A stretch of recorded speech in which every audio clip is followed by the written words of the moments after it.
Hi there, I'm outside. I thought I'd take you for a little tour through Holland, because there's an important point I think I can make about wealth and alternative energy.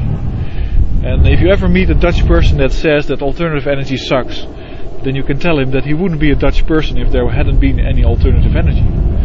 Because most of Holland has been pumped dry and has been made productive using wind energy. We had windmills on the dikes, and they pumped all the land dry. That was before we had coal and gas and oil. We didn't have that, and we still created devices that were productive and apparently profitable, using wind power to do all kinds of stuff, milling, wood cutting, and of course pumping the whole country dry. It's really a large part of Holland that is under the sea level, also the place where I stand right now. And there's another point I can make at this spot, because this is the lake where I have my little boat, and hopefully you can see something. It's quite a big lake. It's 4 kilometers by 2.5 or 1.5, and there's boats on it already. It's not a beautiful day, but there sure is wind. This lake has been dug out of the ground by Dutch people because they wanted to burn the turf. It's the peat that that was basically, this used to be a swamp. And then all the plants, rotted, just like the beginning of coal, and we dug it out of the ground, and we created a lake, which is not very deep, but it is very big. And so energy has a lot to do with Holland, and alternative energy is the source of Holland. And if you don't want to talk about, if you're a little bit counter this alternative energy thing, think about the wind and the trade that we used to do with Asia. It's all wind powered, basically. If there hadn't been wind power utility or utilization in Holland, there wouldn't have been a Holland at all. We wouldn't have the golden age. We wouldn't have basically nothing. And that's the whole point behind the perpetual wealth that you can create if you use alternative energy.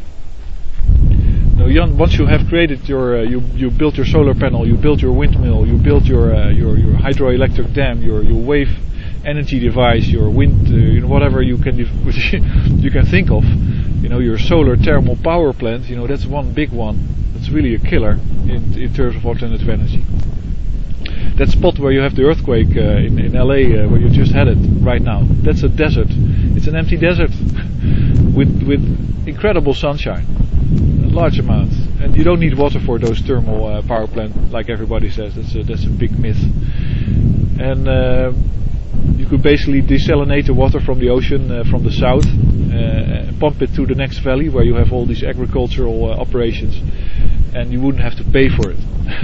That's the perpetual wealth aspect. You only have to maintain it. And another thing is that people talk about these mirrors in the desert as if they will be. They don't take care of them. They don't make sure that they don't become. Let's say they don't wear out. That's because they don't try to do that. Because you have patents that I know of that can make mirrors basically virtually indestructible in the face of sand, for instance. But so alternative energy really is the road to perpetual wealth, and I think everybody should embrace that, embrace the whole idea, and simply say, coal and gas and all those fuels are just ways to extort your money, and take away, make life complicated. All these tankers, all this pollution, this ship that just ran off the Great Barrier Reef, which is of course a disgusting calamity. Once again, thanks to oil, and nobody's talking about the oil rig in the Asian Sea that's burning, that's simply spouting oil which is on fire, and nobody knows how to turn it off, but nobody knows it's there. It's burning like crazy, and that's the polluting aspect of the alternative of the fossil fuels. And then I'm not talking about the polluting aspect of all the plastics that have been made with fossil fuels that we wouldn't have to make, or I rather we didn't make, just like plastic bags in the supermarket. If you stop using them, they don't wash up anywhere, and they don't, the problem with that, I see I have a lot of time left, is that the plastic really becomes very microscopic, almost like sand, and then it gets into everything. And basically, if you go in any beach in the world and you pick up a hand of sand, part of it is plastic. That's not a good thing, because all these plastic also contain hormone similarly substances that can pretend to be hormones, and then you all get breasts, and that's not very nice. But well, I guess to close down this video, Holland is completely built on alternative energy, and you can see how well we are doing. I think this is how well the whole world could be doing. So I hope you enjoyed this video, and thanks for listening.